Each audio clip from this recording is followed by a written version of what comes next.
11:25 پر کمرہ عدالت میں داخل ہوا تو جسٹس قاضی فائز عیسیٰ اپنی اہلیہ سرینا عیسیٰ اور بیٹی کے ساتھ بیٹھے ہوئے تھے،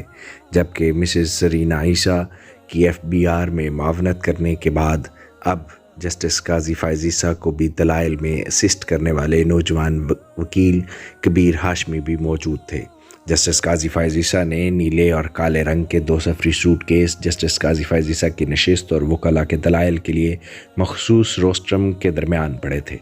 سینئر قانون دان حامد خان بیٹھے تھے تو جسٹس قاضی فائز عیسیٰ سے پچھلی قطار میں، لیکن جسٹس قاضی فائز عیسیٰ سر موڑ کر ان سے گپ شپ کر رہے تھے۔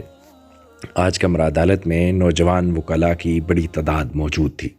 یوں تو کمرہ عدالت کے دائیں طرف فل کورٹ کے 10 ججز کے نوجوان لا کلرک بیٹھے تھے،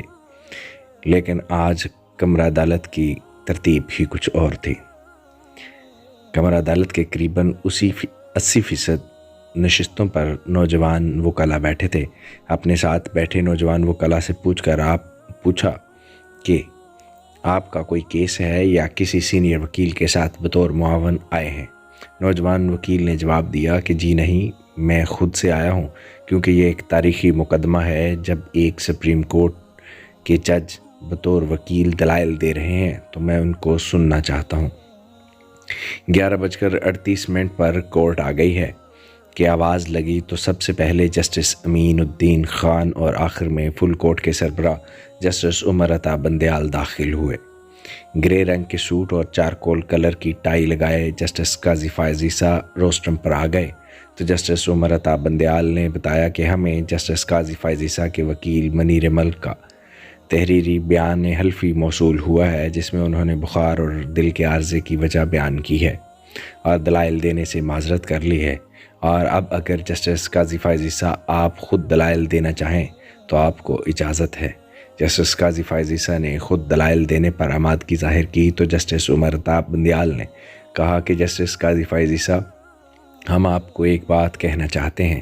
کہ انسان جب اپنی ذات سے متعلق دلائل دے رہا ہوتا ہے تو جذباتی بھی ہو جاتا ہے، اور آپ کو احتیاط کرنی ہوگی کہ بینچ کے ریمارکس یا دوسری طرف حکومتی قانونی ٹیم سے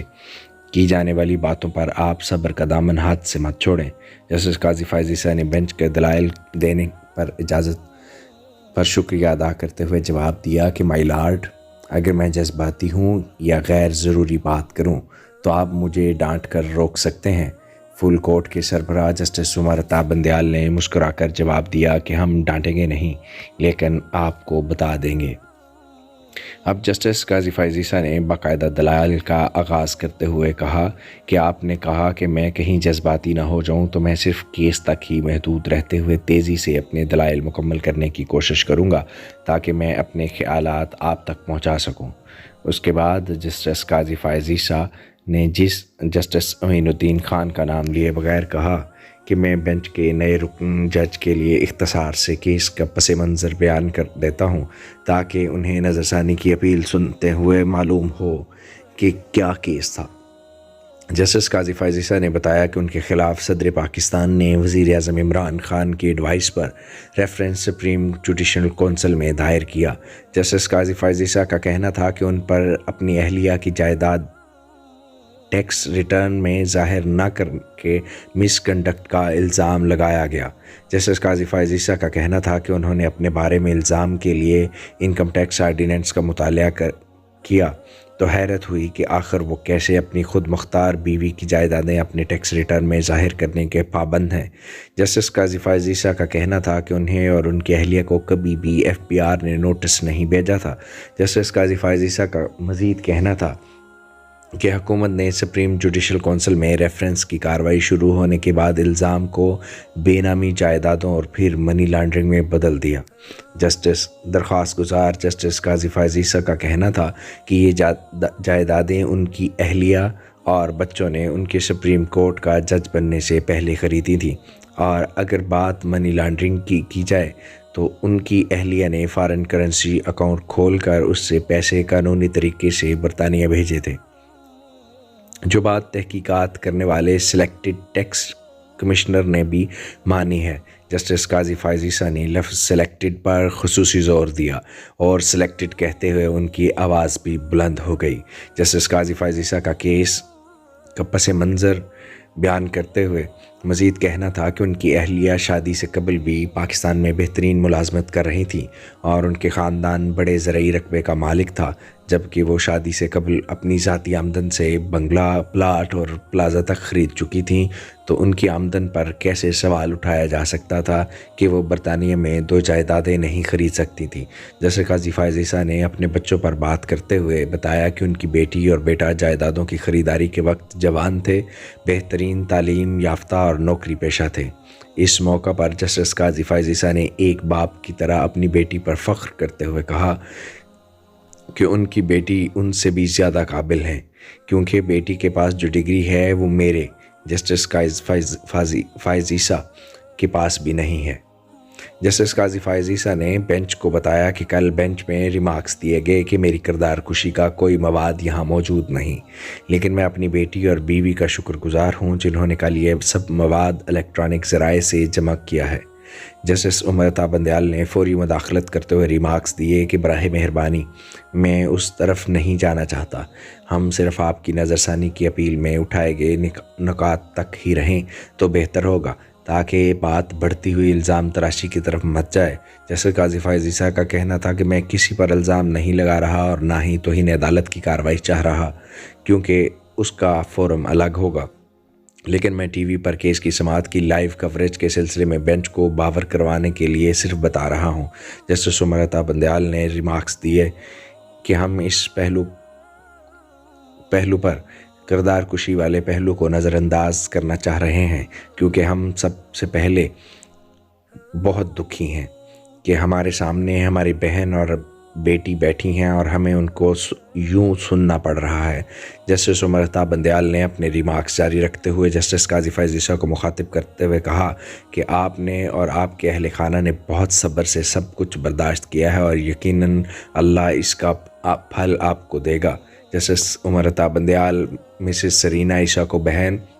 اور ان کی بیٹی کو اپنی بیٹی کہہ رہے تھے۔ جیسے قاضی فائز عیسیٰ نے بہن اور بیٹی والے ریمارکس کے جواب میں اپنا ایک ذاتی واقعہ بیان